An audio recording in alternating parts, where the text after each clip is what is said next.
আমার না খুব ভালো লাগে বাড়িতে সব কিছু মানে টুকটাক ক্রাফট করতে আর কি। তো নর্মালি মা বাবা এটা কখনো অ্যালাউ করতো না বিয়ের আগে।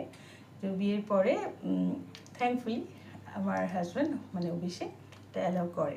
তো কিছুদিন আগে আমি একটা জায়গায় পেয়ারা গাছের গুয়াভা গাছের বড় ডাল হয়, তো সেটা দেখেছিলাম। তো আমরা দুজনে ওটাকে আনতে গেছিলাম। তো আনফর্চুনেটলি যেখান থেকে নিতে গেছিলাম তো উনি মানে বারণ করে দিয়েছিলেন যে ওটা নেওয়া যাবে না, কোনো একটা কাজে maybe you are suppose to use that. Anyway তো ওটা হয়নি।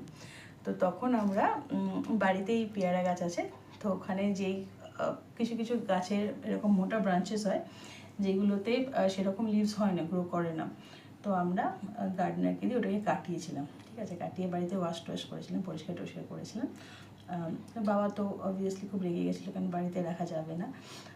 তো অভিষেক বলেছিল যে you can do whatever you feel like doing, বাড়িতে তুমি যা ইচ্ছা করতে পারো। He gave me the permission thankfully. তো ফাইনালি সেই পেয়ারা গাছটা আমি, যেটা হয় ফরওয়ার্ড, যেটা আমরা ওয়ালে করি নর্মালি, তো সেটা আজকে যেহেতু আমার মেয়ের এক্সাম শেষ হয়ে গেছে, তো এখন ও দিদিমার বাড়িতে বেশ আনন্দেই আছে। তো আজকে আমি আর আমার হাজব্যান্ড মিলে ভেবেছি যে ওইটা মানে অনেকদিন ধরে আছে, ক্লিন করে রাখা আছে, কিন্তু কিছু করে ওটা হয়নি। তো অনেকগুলো কথা বললাম, এবার জিনিসটাকে এখন দেখাবো এই ব্রাঞ্চটা আমি জোগাড় করেছি, চলো দেখি। এইটা হচ্ছে পুরো ব্রাঞ্চটা, যেটা গুয়াভা ট্রির ব্রাঞ্চ।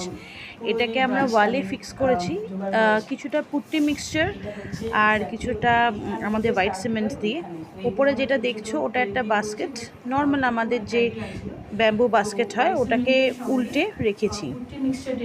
তো তোমরা যদি এটা চাও এরকম করতে, তোমাদের একটা গুয়াভা প্লান্ট নিয়ে এসে বা ব্রাঞ্চ নিয়ে এসে এই জায়গাটা এরমভাবে লাগাবে, আর টেক্সচারটা দেওয়ার জন্যে একটা পেন্সিল বা এরকম কিছু নিয়ে এরকম দাগটা টেনে নেবে, দেখবে ভালো লাগবে অনেক।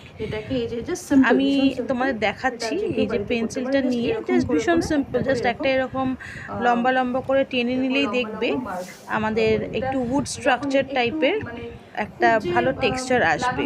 হ্যাঁ, তো এটা খুব সিম্পল, যে কেউ বাড়িতে তোমরা একটা যদি গুয়াভার এরকম একটা শুকিয়ে যাওয়া ডাল পাও, দেখবে এটা খুব ইজিলি তোমরা তার আর পেরেকের সাহায্যে দেওয়ালে দিয়ে এটাকে এরকম পুট্টি মিক্সচার দিয়ে অ্যাটাচ করতে পারবে।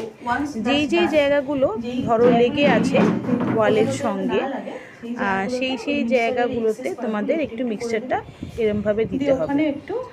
আর এই যে এরমভাবে যেরকম আমি করছি ওরমভাবে একটা করে এরকম সরু সরু